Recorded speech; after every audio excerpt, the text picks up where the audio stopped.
Welcome back. It's Tim and Julie Harris, and this is day two. And today's topic, yesterday's topics as well, is why you did not get the listing, the top 10 mistakes to avoid. And remember, if you want all of our notes, which I know you do, make sure you go to harrisrealestatedaily.com and subscribe to our daily newsletter. And the newsletter is free. It costs you nothing, free. It takes 2 seconds for you to sign up. All you've got to do is drop in your email. And remember, pop over to your own email and double opt in, confirm that you want the subscription. And then you get all of our notes from all of our podcasts. In addition to that, you get a lot of unique content that Julie and I enjoy creating for all of you. So Julie, without any further delay, let's pick up right where we left off yesterday at point number 6. And remember, point number 6 is a fantastic point. Points 6 through 10 are amazing. But, oh, we have bonus points. Whoo, I didn't know about that, If we Julie. get to them, we don't have to. But if you didn't listen to the first 5 points, points 6 through 10 aren't going to be nearly as good as points 6. Points, if you didn't listen to yesterday's and didn't listen through 1 through 5, points 6 through 10 aren't going to make as much sense. So make sure you go back to yesterday and listen to the show. All right, Julie, let's roll on to point number 6. All right, point number 6, you relied on a canned presentation. Generic slide decks scream laziness. Instead, ask what the seller values most and tailor your pitch to their needs. Here's the secret. Showing that you've listened builds trust faster than any pre-packaged spiel that you could come up with. What is the seller's motivation? What is their time frame? What are their priorities? Speak to those things versus assuming that everybody wants the same thing. Now, there are certain things that you do in every presentation. You talk about price, marketing, you close, you handle objections. That's all true. But the meat of your presentation, the things that the seller cares about, if you don't ask them, and most of our points have to do with using the seller's pre-qualification script. If you don't know what's important to them, then you're making some assumptions and it could absolutely sink your appointment and you end up not getting the listing just because you didn't ask what was important to them. Let me tell them the story. All right, so true story. Hold on, I got to get a yellow tablet as a prop. All right, so I'm going on. This sounds like a silly thing to complain about, but it's true. Julie and I had gotten to the point where we're so efficient at lead generation, and some days we were going on 2 and 3 listing appointments. Julie would generally stick to those centers of influence and past client listing appointments. And then I would go on the ones that didn't necessarily have a relationship with us already. So I was going on for some weeks in a row, 2 and 3 appointments a day. Not all of them were like in the same neighborhood. So it's exhausting. It's ridiculous because you have to, you have to perform every single time. And it requires a high level of energy and enthusiasm. And eventually, even though I was in my 20s, you eventually start to get a little burned out on all that listing appointing. Okay. So I had this fancy listing appointment. It was in this 3-ring binder and it talked about Remax. It talked about the international this, and it talked about relocation that. But we had just started using our pre-listing pack, and our pre-listing pack that we were using back then wasn't anywhere near as good as the one you guys get with Premier Coaching, like not even comparable. But what I was realizing was that in most cases, when I was on these listing appointments, the sellers weren't really necessarily paying attention. They weren't really engaged. And sometimes even though the pre-listing pack would do a lot of the pre-selling for me prior to getting to the listing appointment, there were still a lot of questions that remained unanswered. And so I remember it was at the end of this long day. It was like on a Friday. I probably wasn't even in the greatest of moods. And I had my presentation. I had all my cat and monkey show ready to go. And I didn't want to do it. I just was burned out. And this was a perfect listing, great motivated sellers. Everything was done correctly. I just had lost some of my mojo. So I asked the seller, I pulled out a yellow tablet of paper and I pulled out a red Sharpie pen. And I said, Mr. Seller, so listen, I could sit here and, talk to you for the next 2 hours or 3 hours, or as long as you like, about what I can do to get the property sold. But I've sent the pre-listing pack, and you have an idea of what I know. You reviewed it, and so you know what we're going to do to get the property sold. Just like we have hundreds of other properties, and if you personally, listener, haven't sold hundreds of other properties, we sold hundreds of other properties could be your brokerage. All right, so don't rule out what I'm saying just because. And so here's what I've discovered. Generally speaking, at the time I'm sitting across from most sellers, their decision to list with me or not list with me comes down to me answering maybe 1 or 2, sometimes 3 questions that they might have. And so what are those 1 or 2 or 3 questions that you might have for me? Or if you don't have any questions and you just like to get the paperwork out of the way, we can do that as well. And then just shut up. That was it. And let me finish, Jules. And so you just shut up. And then you have your yellow tablet of paper and then you have a red Sharpie pen that's sitting right there on the yellow tablet of paper. This is called in our listing process. This is, by the way, your listing presentation. You say this is the Sharpie close, because the listing presentation, what you're going to do to get the property sold, was already presented to them prior to getting there with the pre-listing pack. And so if they do have any issues, let's say there's issues that were explained, answered in the pre-listing pack, but maybe they just didn't review it or didn't read it or just whatever, you need to write them down. So the first thing they're going to say is, I want to, and this is almost always what the sellers will say. They want to know, like, and sometimes you have to translate what they're saying. So they'll say, like, I want to know exactly what I'm going to be, it'll be a money question, right? I want to know exactly what I'm going to be walking away from because I need to have so much money to buy my new house, or just some complexity of it. And so you're going to write down net to me, okay? Net to me being the seller. So net to me being, Mr. Seller. All right. So I'm writing that one down. That's number one, net to me. Okay. Are we on the same page? Yes. All right. So then, are there any other issues that you're really focused on? Because, I know you've reviewed the pre-listing pack. Well, I want to know what you're going to do to get the property sold. Okay, great. I get it. I appreciate that. Marketing plan. Are there any other issues that you might have for me? Well, yes, I'd like to know what you're going to do to communicate with me on a regular basis. Perfect. I appreciate that. Communication plan or communication guarantee is what I'd write down. So, Mr. Seller, just so that I'm clear, after I answer all three of these, objections or questions that you might have, and there are no other questions that pop in your mind, and there's, again, there's nothing else, no other reasons why you wouldn't want to move forward with me tonight for you hiring me as the job for the job of being your listing agent. Once I've satisfied the issues that we have in front of us, and there's nothing else moving forward, would you be able to move forward with me this evening? And about 50% of the time, they're going to say yes. Other time, they're going to say, we'll see. Doesn't matter. If they say no, you're going to say, okay, well, that's interesting. May I ask why? And then they might say, well, we're going to pray on it. Or they might say, well, we're waiting on this, we're waiting on that. Whatever they say with the no becomes another objection that you're probably going to have to overcome. Or frankly, it's something you should have rooted out of them when you were setting the appointment in the first place, when you were setting the appointment, when you're pre-qualifying them. So then you're going to go to the pre-listing pack, the actual pre-listing pack that you'd sent to them ahead of time. And you're saying, Mr. Seller, do you have the pre-listing pack I sent to you ahead of time? They're going to find the folder. They're going to open it up, and then you're going to pull out the pages. And okay, the first thing is, and you do these, you overcome these objections in any order that you want. Always do the pricing one, and anything to do with numbers, do that one last. So the first thing you're going to do is you're going to overcome their concern about communication. All right, perfect, Mr. Seller. So here's what we're going to do. Then you're going to pull out the page in the communications that says communications guarantee, that's exclusive to the Premier Coaching Program. And it says specifically what you're going to be doing to communicate with them. And it's based on how they want to be communicated with. So would you prefer me to message you, prefer you to call you, emails, message you on text, message you on Instagram? How do you want to be communicated with?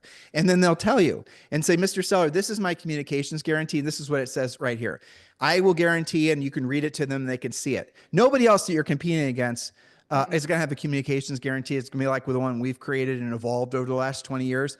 And so then here's what's important. And this is where most agents screw it up. So now the communications guarantee, how are you going to communicate with me, is on your three things. It was on your yellow tablet of paper. So Mr. Seller, do you have any other questions for me about how I'm going to communicate with you while we have the property listed for you? And they're going to say no. And then you got to take that red Sharpie pen and you got to scratch off communications. You got to scratch it off the list. They have to visually see that's no longer a question that remains unanswered in their mind. Boom, bye-bye. Okay, then you're going to go on to the next one. And the next one's going to be marketing plan. And then you're going to pull from the pre-listing pack the marketing plan.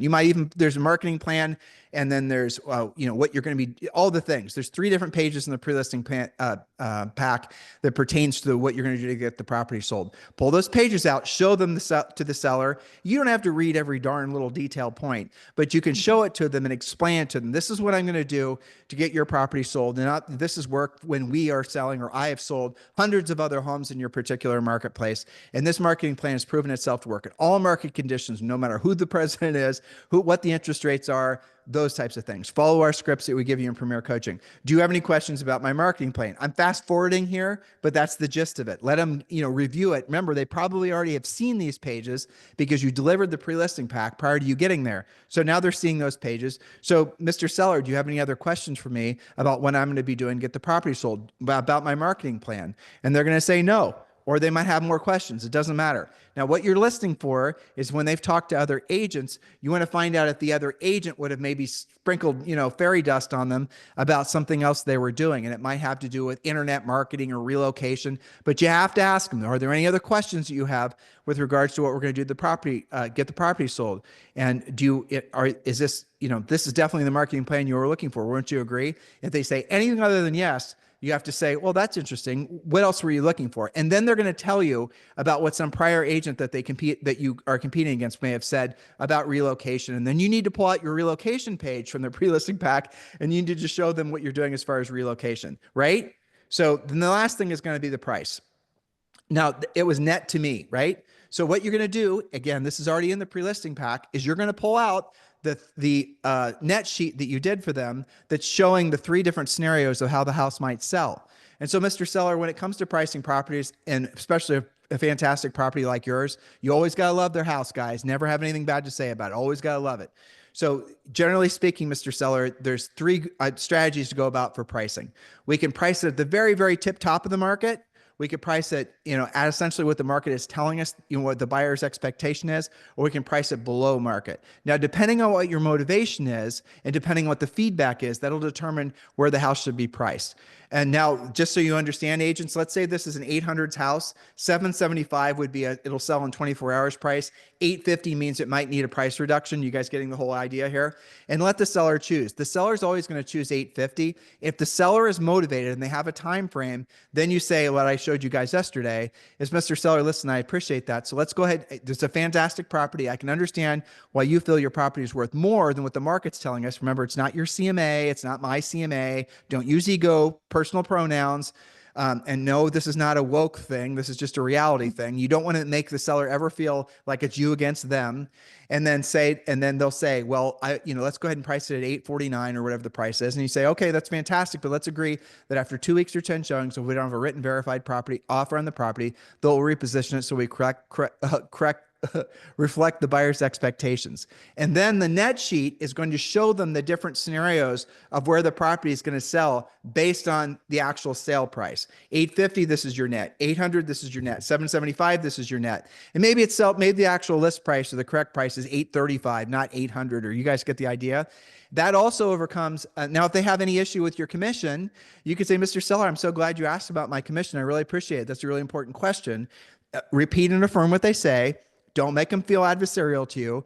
And if this is an objection they pull out, well, I see here you've got in the net sheet, whatever your commission is, 5%, 6%, 7%, 20%, whatever it's on your net sheet.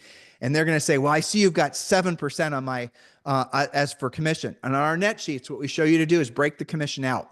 So it's not just 7%. That's just a glaring, go after commission to the sellers. You want to break it out. So let's just keep it at 6%. So it's 6%, 3% goes to the listing broker, 3% goes to the buying broker. And then you want to break it out even further so they can see 3% or 1.5% goes to the listing broker, 1.5% goes to the listing agent, and on the buyer side, show them the exact thing. So they can actually see how commission breakdowns actually work in real life traditionally. You can just use a 50-50 split as and again, we show you how to do this in Premier Coaching.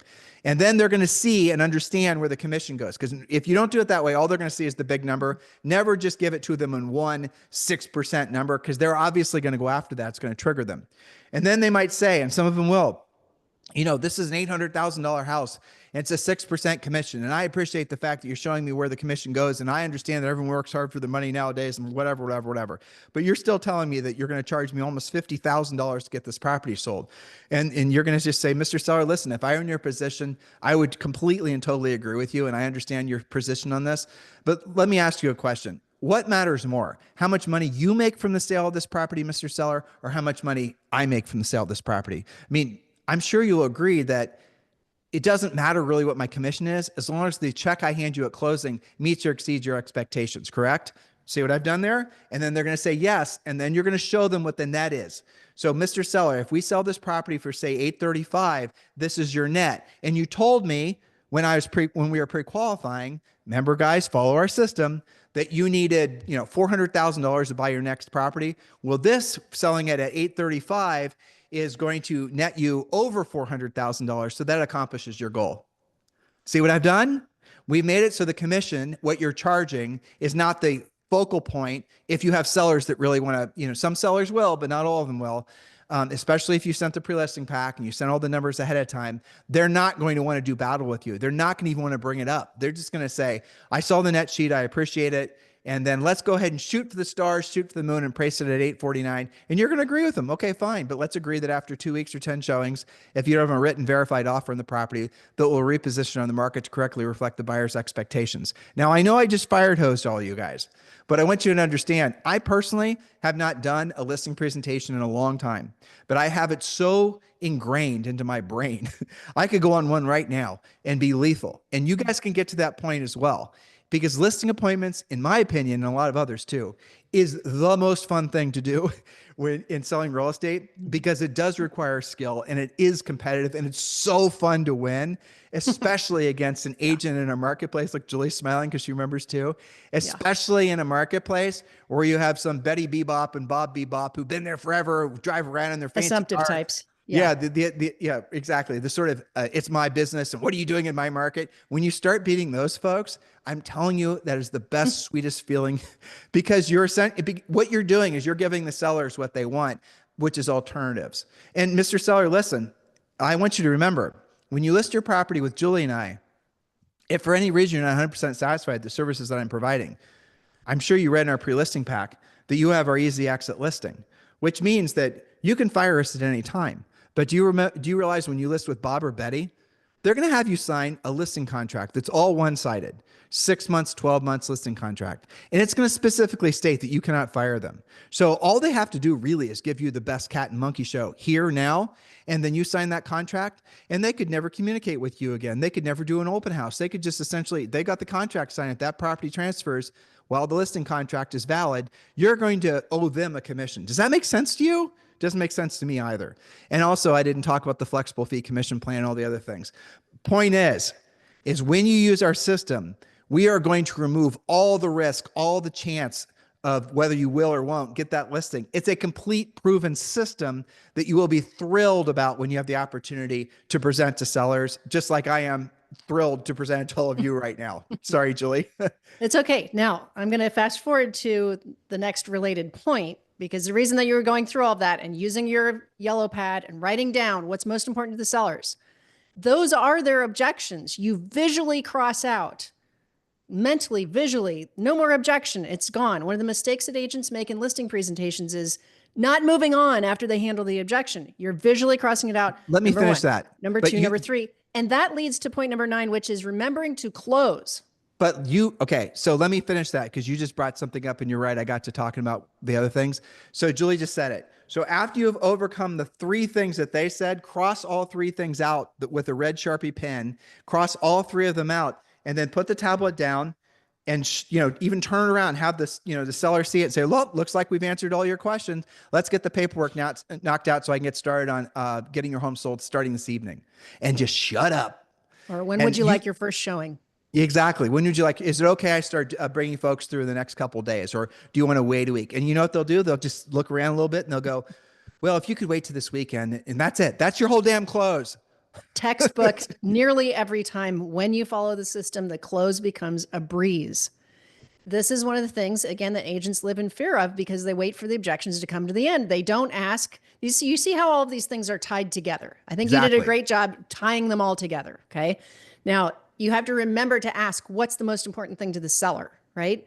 If you just do the canned presentation, you assume that it's just like everybody else, you could be completely missing the game. And there are different nuances. This seller needs to move in 30 days or they have some kind of financial hardship. This seller doesn't really feel like it doesn't really matter if it sells now or next month, or next year. So how you handle that is very different in how you close. But the close is the logical ending to a great presentation. Some of you don't close. You walk out the door. I'll follow up because closing was difficult. You either didn't do it at all because you were afraid to close, or your ask led to conflict because now you're in objection hell. Okay. And that makes it uncomfortable to close. When you follow the system and you ask what's important to them and you visually cross it off and you say what Tim said, looks like all we need to do now is a little bit of paperwork. When would you like your first showing? Or where should I put the lockbox? I have this basket so we don't wreck your front door. Let's go ahead and find a place on the front porch for your lockbox. They always do exactly what Tim just said. Oh, well, I need like 3 days to clean the house up. Let's walk around. You can give me some staging ideas. You're done. The plane has been landed. The close is no longer scary. It really does go that smoothly. So next mistake a lot of folks make is, obviously the first one, point number 6 was using a canned presentation. The next one kind of speaks for itself. You showed up late. That's just dumb rookie mistake number, 1 practically. But I'll tell you what dumb rookie mistake number 1 truly is. It's when you get a listing lead, not calling them back right away, Right. and actually setting the appointment and pre-qualifying them, sitting on them. Again, you guys and your follow our coaching program, you stay in coaching long enough, you stay in real estate long enough, you're going to start hearing sellers say, I listed with you just because you called me back right away. I listed with you just because you showed up 10 minutes early. You'll hear that. Interesting stat, Tim, from RedX that I read last week. They said that the conversion ratio of an expired lead is 407% more likely to give you an appointment if they're called in the first 5 minutes that you find out about them. You mean 5 minutes? Call it when this expired is fresh? Yes, 5 minutes. Yeah, of course. Yeah, definitely. Okay, and there's been other studies that I've read that it's like in the thousandths of percentages when you either answer the phone in the first place or call them back immediately. Even if you don't answer exactly what they're calling about, that communication quickly is key because leads don't get better with age. They're going to call somebody else. They're going to screw around online for the next half hour. You need to be there when they have their questions. Point number 8, your pre-listing package was weak or non-existent. That's a big focus of our coaching program. And the pre-listing package that we've created for all of you when you join Premier Coaching is branded with ethical real estate professionals. So when you join Premier Coaching, you're also going to become if you join as a VIP, or you can just go through the system, but you're going to become a ethical real estate professional. If you want to know what that's all about, just go to ethicalrealestateprofessional.com, or you can frankly go to premiercoaching.com and scroll down on the page, and you're going to see what the pre-listing pack looks like. You're going to see what the ethical real estate professional branding and logo looks like. When we made ethical real estate professional, we did it because we wanted you guys to have the ultimate brand in your marketplace. Ethical real estate professional is a limited edition brand. We're only going to allow 2,500 agents to ever join ethical real estate professional. So that's your way forward right there, is just to join ethical real estate professional. The pre-listing pack, everything we've talked about is already done for you. Obviously you add in your personal information, your stats and the rest of it, but the heavy lifting, and I promise you, it was heavy lifting, is done for you. All you've got to do is plug into the system. All right. Point number 9, you didn't close. We just talked about that. Right. Closing, anybody who, has this book of closing and all the rest of it, you got to remember psychology is really the most important thing when talking with a seller. Sellers hardly ever negotiate. Sellers are like, what are the things that cause folks the most stress in life? Birth, death, relocation, selling a house, buying a house, all those types of things, right? So you're involved with somebody in their life when they could have multiple, most stressful things happening at the same time. The house could be for sale because they're having to deal with some, personal life changes, or just all the things. And so your job when you're dealing with these sellers is not to cause more stress in their house.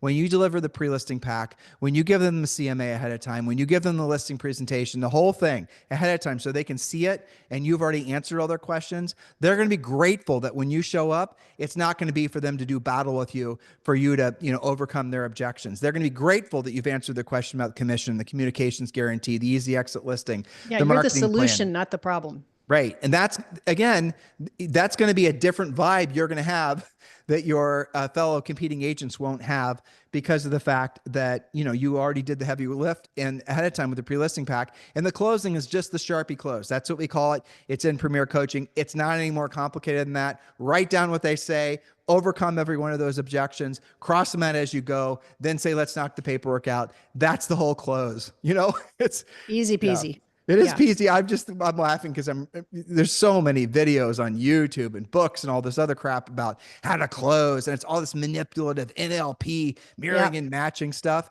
And none of it's necessary if you follow our listing process. All right, Julie, point number 10, you overdid pre-qualifying and talked about yourself. Talked yourself out of it in some way. Yeah. Now we talked about, you addressed if they come in, if their price, like practically every seller ever is going to have a higher price than you do. You're using comps. They think their house is better. That's normal. but don't just assume that they're crazy. Maybe they've got a reason. As you said earlier, if they have a good level of motivation, you should take the listing and have a game plan. The other way that agents will talk themselves out of listing, especially the lower skilled agents that are nervous anyway, they'll try and do the 7-step process and they'll call to confirm. That's one of the steps. And if the seller doesn't confirm, then they don't go. Okay. You should show up anyway because the seller was probably at work. They're not checking their voicemail. They're not texting you back. They're not on WhatsApp. They're not checking Facebook Messenger, however you tried to confirm. Don't assume. The worst case scenario is they're late, they're not home, and you have to reschedule. But don't just not show up because they didn't confirm.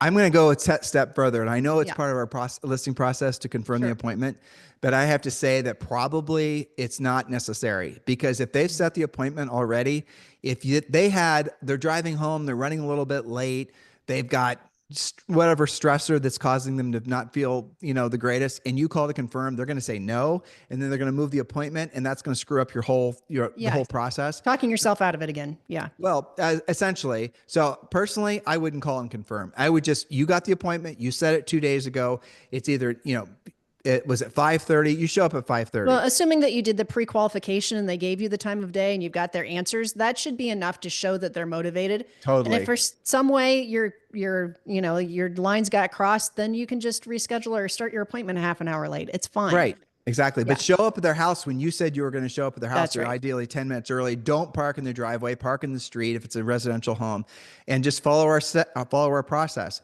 I hope that you guys don't feel fire hosed from today's podcast because I did give you a lot of information about scripts. I hope what you felt was excited because I'm confident because it's our proprietary copywritten information. You haven't heard this any other place other than Julie and I.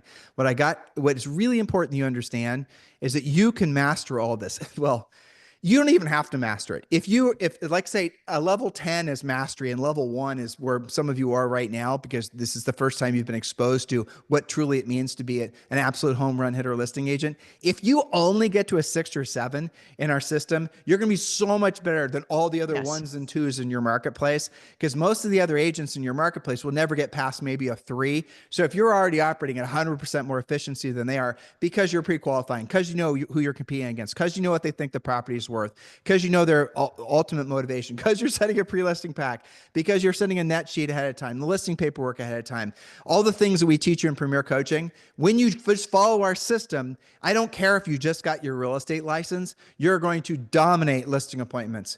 And you're thinking as a new listing agent, you might be thinking, well, why are they going to list with me? Because I'm a new listing agent. People list with new agents all the damn time, especially when they show up as professionals. So if you show up, you're brand new, but you show up as a 6 or a 7 because you're using our system, and the seasoned veteran agents are only operating at a 2 or a 3. They show up late, they got a little bit of lunch still on their shirt. They don't have a pre-listing pack, the whole thing. You're going to win because you had a more professional presentation. Because you were more careful and more prepared. Yes. Let me give you a real quick coaching example of this. Okay. Coaching client of ours lives in Los Angeles. She was door knocking her own neighborhood. This was back during the holidays. She was door knocking with the wrapping paper project. We talk about that on other podcasts and in Premiere. So it was her neighborhood, but she doesn't know everybody in this big neighborhood. So she got this listing lead because of her door knocking with the wrapping paper project. Okay. It was not center of influence in her neighborhood, but not really a tight center of influence. It was not, a digital lead or anything like that. It was sheer, just flat out door knocking. She did all of the pre-qualification questions. And in the process, if we think about yesterday, not knowing if you're competing, I think that was point number 2. She finds out that she's not competing against 2 or 3 agents. This seller was talking to 6. Then she goes on, who has the time, right? But that was important to them.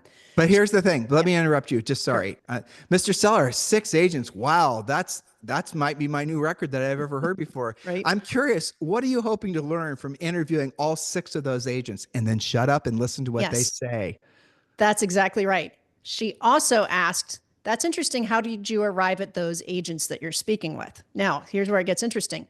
She found out that one of her competitors was a very big name, grizzled veteran, broker, big team, lots of advertising. Everybody knows his name. She almost didn't go to the appointment. To our previous point we were just talking about, almost canceled her own appointment because it was just too much to deal with. It wasn't just competing against 2 or 3 agents. It was also this big name agent, right? Of course, following the system, she took the listing. I asked her about this on a coaching call. That's interesting. That was really stiff competition. Why do you think you won this time, considering you almost canceled it? She said, well, I was so proud of myself that I had the guts to ask the seller that question when I was walking around getting ready for the home brochure, taking the pictures, all the things. Which And you we know what they want, said? which we teach you to do in Premier Coaching, by the way. You always want to know, especially when you win, why they chose to list with you. What'd Yeah, they say? it's very interesting. The seller said, even though you didn't give us the highest price, you were the only one who asked us what was important to us. And that was important. And that was our decision making process. You didn't give us the highest price, but you're the only one who asked us what's important about getting this, our process, and getting us on our way. That really resonated with us. And I was just This so is proud of her because it was so textbook.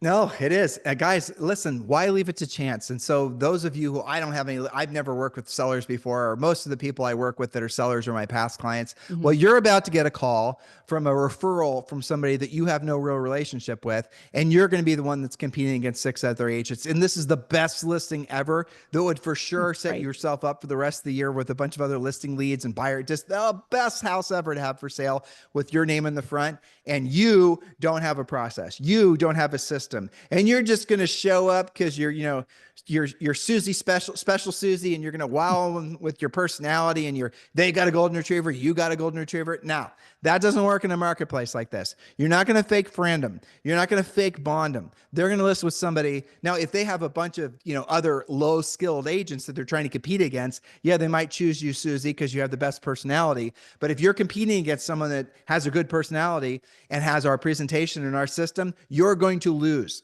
And that's what's happening in the marketplace. That's the bifurcation that's happening in real estate right now. Bifurcation is things, obviously splitting. So you're seeing the agents that have the skill set versus the agents that don't.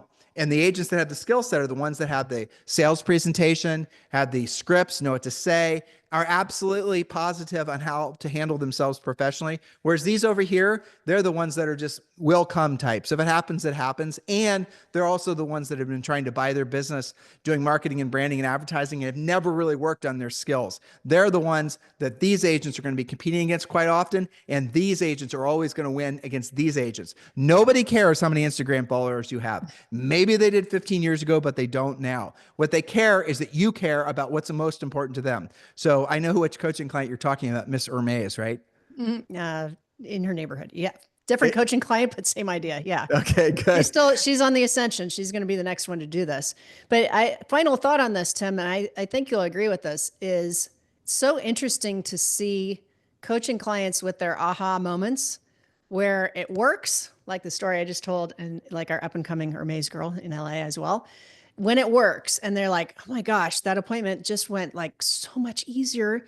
Closing was easier. I walked away with the listing. I didn't think I could get that one. Then here's what's interesting that happens. Now, all of a sudden, they feel like generating more leads. Oh, yeah. Listing because leads. their confidence is there. Yeah. Then they're calling every expired. Then they're calling every for sale by like owner. They can't wait to be on the phone longer. Well, that is cool. I mean, when you have your pre-listing pack done and you're competitive, not just competitive, but you actually can win, you want nothing more than more signs in people's yards. That is when it's when you pivot and you become a true real estate professional. Because that's also when it becomes more fun. Exactly. And winning is fun, right? Look, guys, the bottom line is there's no leverage in working with buyers. You are the leverage. You are giving away too much time and too much effort if you just want to be a buyer's agent. And this whole focus on being a buyer's agent is because there's so many agents that have come into the marketplace since about 2008 who the first thing they've been told by other people is just go buy buyer leads. You don't, just everyone starts out with, but they've always said that. That's the industry. You work out with buyers, and when those buyers basically become sellers, you get your first listing. You don't have to wait for that. Nope. Gravy train to pull up in front of your train station. You can actually go after sellers the second you get your license. Julie and I did, we, in our early 20s, our first full year in real estate, we sold over 100 homes, and at least 50 of those were listings. And what did we do? Exactly what we're telling you to do now. But we had no our first transaction was a listing. Yeah, of course. Yeah. Carl. who we're still friends with. All right. In the meantime, you guys have a fantastic day. Thank you for keeping this the number one listened to daily podcast for real estate agents in at least the United States. Obviously, please like and subscribe and all the rest of it. If you've got any show ideas or anything that you think would inspire us to, present information. Special requests. Special requests. Thank you. Just message us over on Instagram. We are always here to serve. Have a fantastic day. We'll talk with you on the show tomorrow.